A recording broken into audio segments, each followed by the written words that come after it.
Assalomu alaykum, hurmatli Guliston va Pedagogika instituti professor ustozlar va talabalar. Bugun sizlar bilan biz Google Chrome'ga kirib, ya'ni educalculator.com platformasi haqida o'rganamiz. Bu platforma inglizcha bo'lib, buni o'zbekchaga ruschaga o'tkazish oson yo'li bor. Мышканың клавишini bosib, перевести на русский Uzbek courses. Har qanday platformani saytda qilish mumkin. Birinchi qiladigan ishimiz avtorizatsiya qilish kerak. Avtorizatsiya, ya'ni biz o'zimizning Google akkauntimiz bor. Google akkauntimiz orqali o'tishimiz mumkin. Akkauntimizni qo'lda o'zini akkauntini oladi. O'tib olganimizdan keyin bu telefonda ham, kompyuterda ham bemalol foydalanishingiz mumkin. Mana bu o'yinlarga aytganman. Mana o'ng tarafda tepada menyu turibdi. Bu degani sozdать, ya'ni yangi o'yin yaratish. Bosganimizda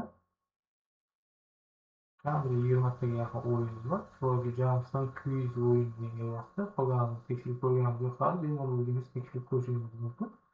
Froggy Jumps'ni bosganingizda, ya'ni qurbaqacha chiqadi. Qurbaqachada savol javoblar ketadi. Reklamalar chiqsa, reklamalarni qo'llasizlar. Registratsiya qilish shart emas.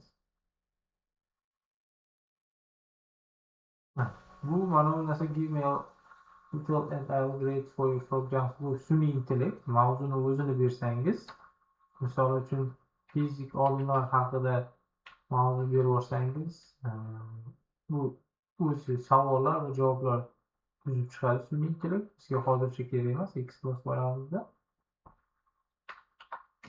Keyin bu yerga misol uchun savollar qo'yamiz, bu yerga rasm va audio qo'yishimiz mumkin.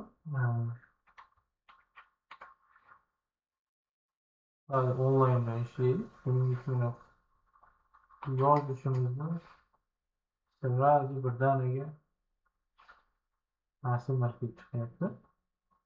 Bizga hozircha rasmlar kerak emas. Bu misol uchun ko'palak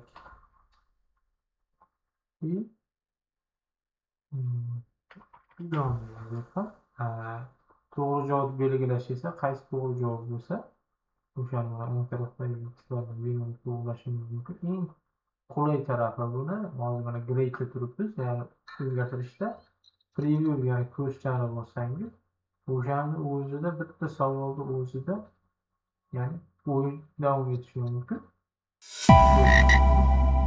Buni dars davomida chiroyli qilib o'ynashingiz mumkin. Misol uchun kim bu deyapti? Masalan, rasm turibdi.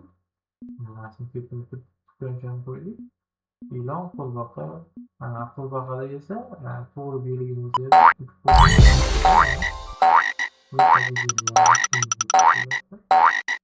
shu turishi bo'yicha uni grade'ga yana o'tsam, ikkinchi add questions bo'lsa, ikkinchi savol qo'shiladi.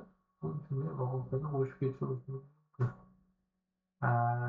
8ta, 10ta, 15ta savoldan keyin esa publisher tugmasi bosilib, ya'ni ulashish mumkin. Bundan tashqari tayyor o'yinlar bor. Search games deysiz.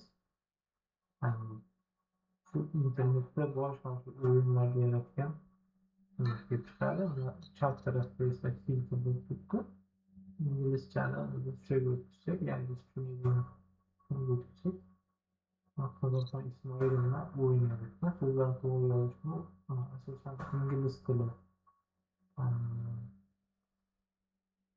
ingliz tilida o'qiyotganlar ko'p foydalanadi, chunki inglizcha tushunarli, lekin qolgan fanlarda ham bemalol foydalanishingiz mumkin. Savol javob qo'yishni eng oson yo'li. Keyingi menga yoqqani quiz bo'lyapti. Quizda esa xuddi kahootga o'xshagan 4talik bo'ladi bunda. Bu qiziq o'yinlar. Mana o'yinlar ham masalan bemalol kirib ko'rishib foydalanishingiz mumkin. Ustozlarga katta yengillik bo'ladi. Darsni qiziqarli o'tishga kamchilik yordam beradi. Diqqat qilaylik, telefonda ham bemalol foydalanish mumkin. E'tiboringiz uchun xat-sazon Qulaylik mas'ullar.